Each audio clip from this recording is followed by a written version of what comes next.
going on, DDD fam? It's me, your boy Drip, back with another video. And in today's video, I have the true DDD deck profile, as in the channel DDD. Fun fact: some people still, the newer people still think that my channel is based off the DDD archetype. It's actually not. It's actually Dark Dimensional Duelist. Fun fact. But no. Yes, we have Invoked, Despia, Shaddoll, Dogmatika. It's got a lot going on in the name, but it actually flows really smoothly.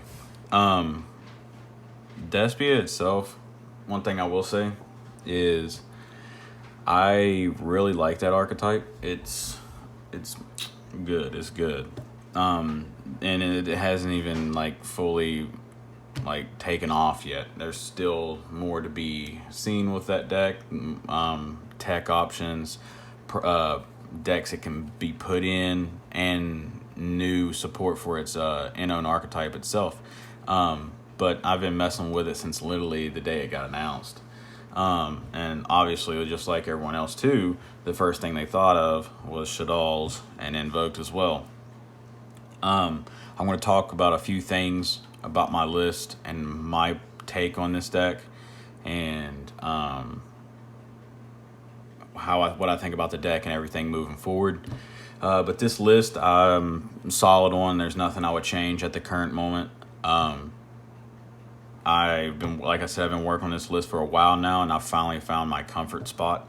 It's been performing very well for me online, and it's just, I don't know, I really like it. So I know some of y'all are probably not going to like my ratios on the certain cards, but before you hit the dislike button and X out the video, let me explain. And also try it out yourself. You can't knock it before you try it, the old saying. So, but anyways, let's go ahead and get into this video, and I'll explain more in depth when we get there. Also, this video is going to be a little bit differently than my previous profiles I've done on my channel. This is like the first of its kind, mainly because I have so much going on with this profile that I decided to profile it in its own archetype, if that makes sense. So I have everything bunched together. It's not like my normal way of doing things where it's monsters, spells, traps, or whatever. So be aware of that. Starting it out, obviously, with this build, I know a lot of people don't. I stuck with 3 Alistair. I put Meltdown to 2, and Invocation still at 2. Hear me out. Yes, Meltdown is still really good because it doesn't allow your opponent to respond to your fusion summons. I get that. That's amazing. That's also pretty much the only reason we even want this card for anymore, is that reason, and to get us to Alistair. The reason why I do not play 3 is because I don't want to see 2 Meltdowns in my hand at one time. I really don't. On top of that, once we get the deck flowing and the deck going, your main field spell that's going to be on the field is actually not going to be Meltdown. It's going to be Theater. Theater is going to be the main one that stays on the field. And this will just gets you to your Alistair and your rest of your fusions. So moral of the story: once you get your board established and your graveyard full and you're starting to flow, you don't really need this anymore. Yes, it's nice to have, like I said, where they can't respond to it. I get that, but after thoroughly play testing this, I have not needed more than 2. So you can, if you want to run 3 plus the terraform and all that and dig yourself into getting Alistair, that's fine. But I'll explain more of that when we get into later in the video, because personally, I think as time moves forward, Alistair is not the best normal summon in this deck anymore. Yeah, outside of turn 1. Like turn 1, he'll get you there, but after that, we still run him because he's Alistair, and Alistair is the dude. He's the GOAT. You gotta respect him, but you mainly still run him for the recursion that he supplies for you, and the generic fusion summoning, along with the generic extra deck monsters that he provides, and the toolbox that he provides. Onto the doll lineup. My doll lineup is actually going to probably rub some of y'all the wrong way. I'm sorry, but it's worked for me. I think I probably would not be changing my doll lineup at all. I changed my lineup for this deck, and I'm not going to change it back. This is the perfect lineup, in my personal opinion. 2 Squamata. This is where it's going to hurt some of y'all's feelings. 1 Windy, 1 Hedgehog, 1 Beast, 1 Dragon, and then the new incorporation of the deck is well, actually, no, I'm sorry. We got the Ariel, and then the new incorporation of the deck is Falco. Why Falco? I'll tell you why Falco. Falco, because Falco is a body on board, which when it comes to your fusion summons with Despia and everything like that, you need bodies on board or in hand. So he provides you a dark that you need on board. Also, I bumped Windy down because I got tired of Windy getting in the way of my fusion summons with my Despia because they require light and dark. So I bumped her down to 1. On top of that, Falco is also any other copy of any doll you have. He can reset. He's pretty much like a Windy had a baby with Resh. So, God, my dog. Sorry, guys. But no, Falco can reset any of them and pretty much like give you your draw, your +2, and he can reset your Windy if you need to. So literally, you never need a second Windy, honestly, because Falco can just reset it. So it works perfectly. I'm telling you, you got to try it. But I still think 8 dolls in the main is necessary because I don't know where like some people get the sense to where you don't need them in hand. I think that's incorrect. Reason being because if you are solo relying on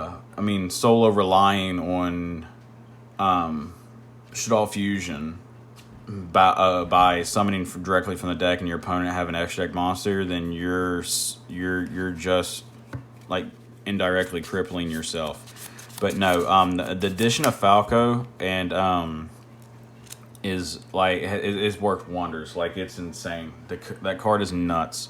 Definitely in this build, because he, like I said, he's literally any other copy of Shaddoll you want because he can just reset it.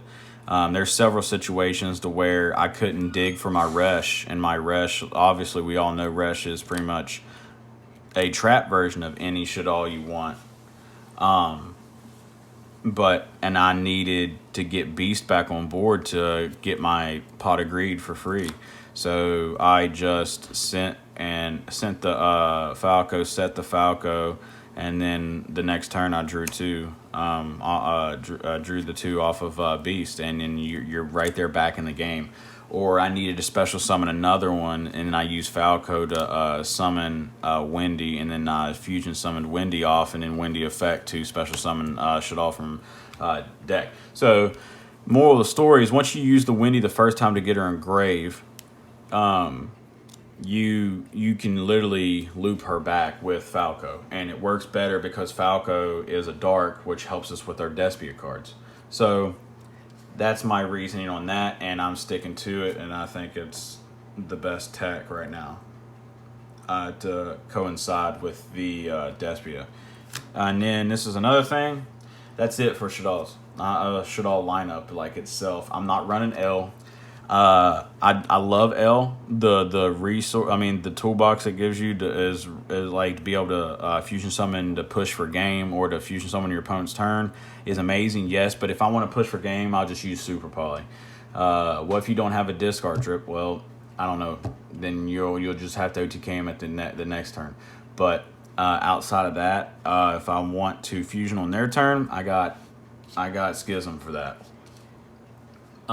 But I've no situation so far have I had to where L has come up, and even if it does come up, it's very slim compared to when I don't like the situation where I don't need it is greater than the situation when I do need it, if that makes sense. And then I decided to incorporate the Super Polys in with the Shaddoll lineup because it's pretty much a Shaddoll card. 3 Super Poly, I still think 3 is mandatory for a couple of reasons, which we'll get to that here in a second. Outside the fact that it's just Super Poly, I know some people are going to be like, well, there's some decks in the format right now that are not light and dark, and then you just can't utilize this card. That's fine. Then you'll just side it out. But there's also a situation that we're going to talk about here in a minute where you can still utilize this card. And then we are running the Resh and the Schism. I'll never play this deck without Resh. The card is just ridiculous. Once you burn through a lot of your extra deck, this card keeps you in the game in so many ways. But that is actually it for the Shaddoll portion of the deck. I wanted to build this deck to where it was pretty much like Invoked Shaddolls, but it can incorporate Despia, if that makes sense. I didn't want Despia to be the main focal point. Definitely not yet, because they're still missing some key pieces for their own archetype. So I just wanted all the archetypes to coincide, but the deck still be pure to itself, if that makes sense. And then for the Dogmatika portion, we have the 1 Flare and the 1 Ecclesia. Maximus is if you use Maximus in this deck or any variant of this deck at this current time, you're just asking to be outpaced. Definitely, if you get paired up against my deck or any other deck that's like Invoke Shaddolls, because if you're running Maximus, you're just going to get outpaced tremendously, because if like they already have an established board, they're going to end up being indirectly a turn or two ahead of you. On top of that, they'll probably be breaking your board at the same time. So Maximus is not good right now. Yes, I understand the consistency it provides. It adds a ridiculous amount of consistency, but also on top of that, it forces you to run extra deck monsters that you literally don't have room for.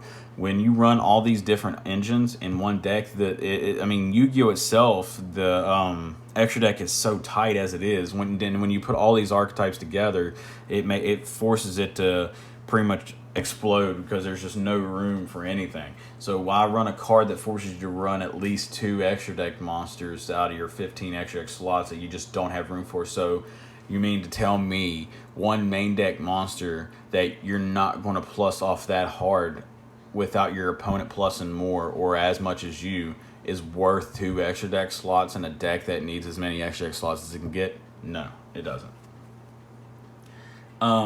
And then we got the 3 Nadir Servant. I am not running Punishment in this build. Punishment, there was just no room for it. On top of that, the card is a good card. It's just this deck wants to fusion summon constantly, and it gets in the way of that. Punishment for this deck is literally just an emergency button. It's like, shit, they outed my window, they've outed my Despia cards, they've played through all my floating Despia cards and my Invoke cards. Now I have to activate this card to break their board to be able to try to push for game with just my Dogmatika monsters the next turn. But it wasn't enough for this deck, if that makes sense. Like for this build, it got in the way. This deck wants to fusion summon constantly, and honestly, since I cut that card, the deck has actually flowed a lot smoother. I mean, yes, like I said, I love Punishment. I love that card, I really do. But it felt like a speed bump in the way of just cruising. When this deck just wants to cruise along and had to slow down to get over that speed bump and then keep going. So, but that's it for the Dogmatika lineup. I wouldn't change nothing. Like I said before, I wouldn't change nothing with this deck anyways. At this moment with the support we got. On to the fun part, the Despia part. We got 3 Albert, 1 Dramaturge, 1 Tragedy, 3 Branded, and 1 Theater. Alright, to talk about my ratios, Albert at 2 is perfectly fine. It gives me pretty much 5 normal summons, 7 if you incorporate the 2 meltdowns. So Like I said, this deck's primary normal summon is going to be Alistair for this current time. Do I think later in mid game or late game, Alistair is a better normal summon? Hell yeah, he's a way better normal summon because he provides so much more when he's on the field. In mid late game, for many reasons. One, our Invoked package in our extra deck is a lot slimmer than it used to be, mainly because of the extra deck stuff that I was talking about a second ago. The second reason is his monsters in mid to late game are kind of better in that regard. So Alistair takes care of the game early game, and then Alistair takes care of the game mid to end game. So he's your cleanup crew, your closer. And then Dramaturge, just Dramaturge. You don't need two in this build when you're running the Invoked engine. If you're running just the regular Despia dolls, by all means, run it at 2. You don't need 3, just run them at 2. Tragedy is Tragedy because it can reset your branded spells, either one. He's mainly in here for me because he can search my Alistair or my Dramaturge, but he can also reset your branded if they like Twin Twister it or something. Because everything floats along with each other as long as the field spell's on the field. And if the field spell's not on the field, then your Despia cards can't float that well. So you need something to help back up your field spell, because your field spell backs all your cards up, your entire deck, not just your Despia cards, but your Invoked and your Shaddolls.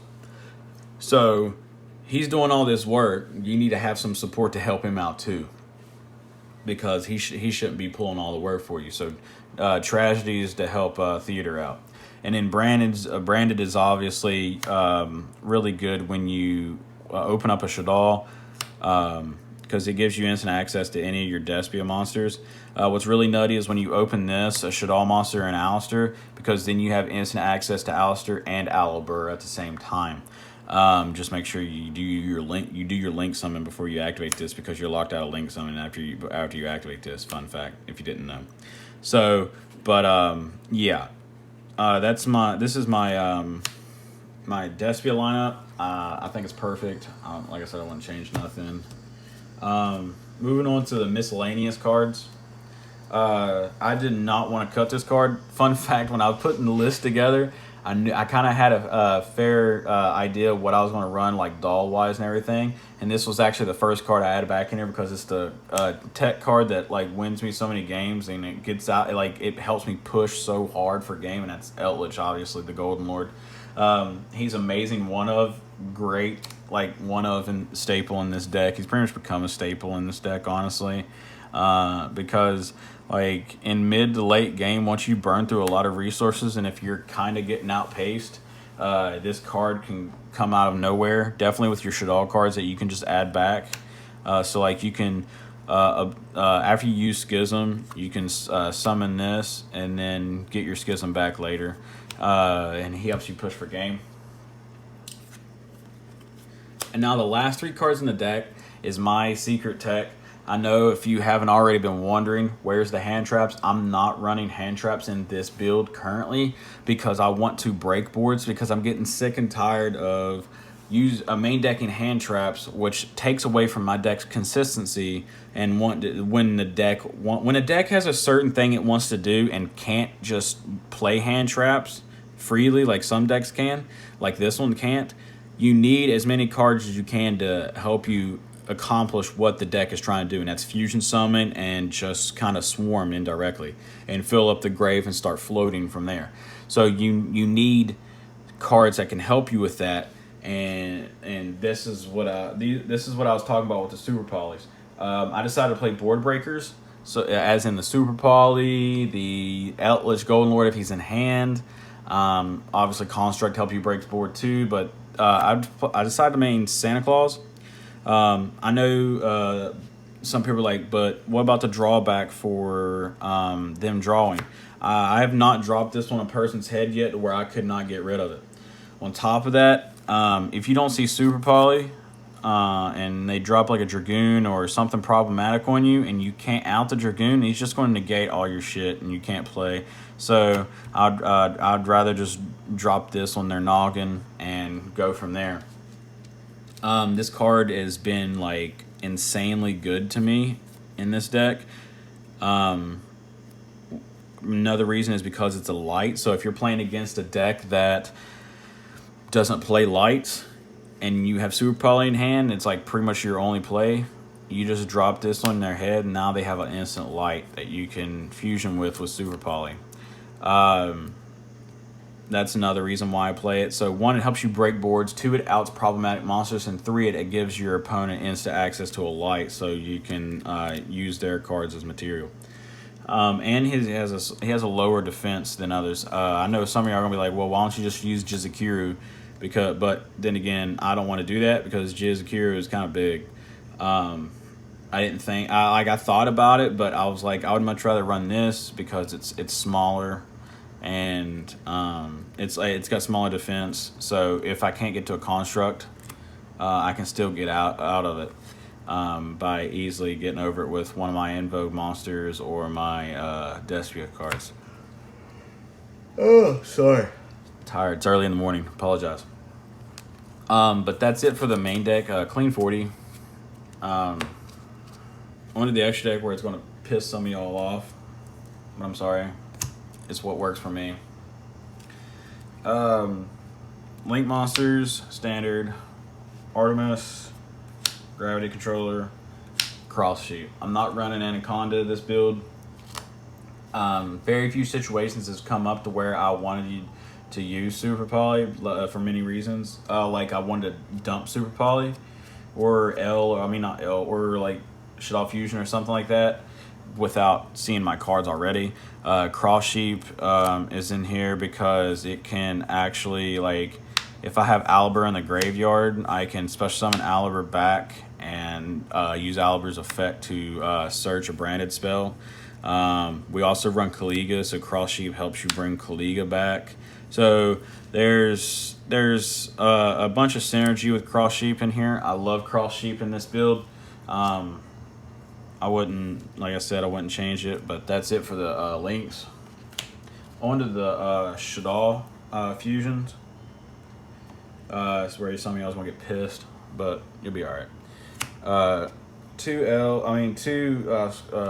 of Bay herself, construct. 2 Ebb Cologne, and 1 window. Hear me out. Hear me out. Hear me out. Hear me out. Hear me out. Chill. Calm yourself. Winda is at 1 for a couple of reasons. 1, this deck doesn't have room for the second one, so it forces me to pick and choose what cards are the main cards for your combo. And Winda is, yes, one of your win cons, but you can get her back with Resh. So, and Ab Cologne is, my personal opinion, better than her in the mid game to late game. You're dumping 1 Ab Cologne off of Nadir if you can't get to Schism or you don't open that well. So you at least 1 in deck. So you're pretty much only running 1. And if you need to shuffle anything back, like you need to shuffle Winda back and you don't have access to Resh, so you can make another one again, you can just use Ab Cologne to shuffle the Winda back to the extra deck. So that's perfectly fine. You don't need more than 1 Winda.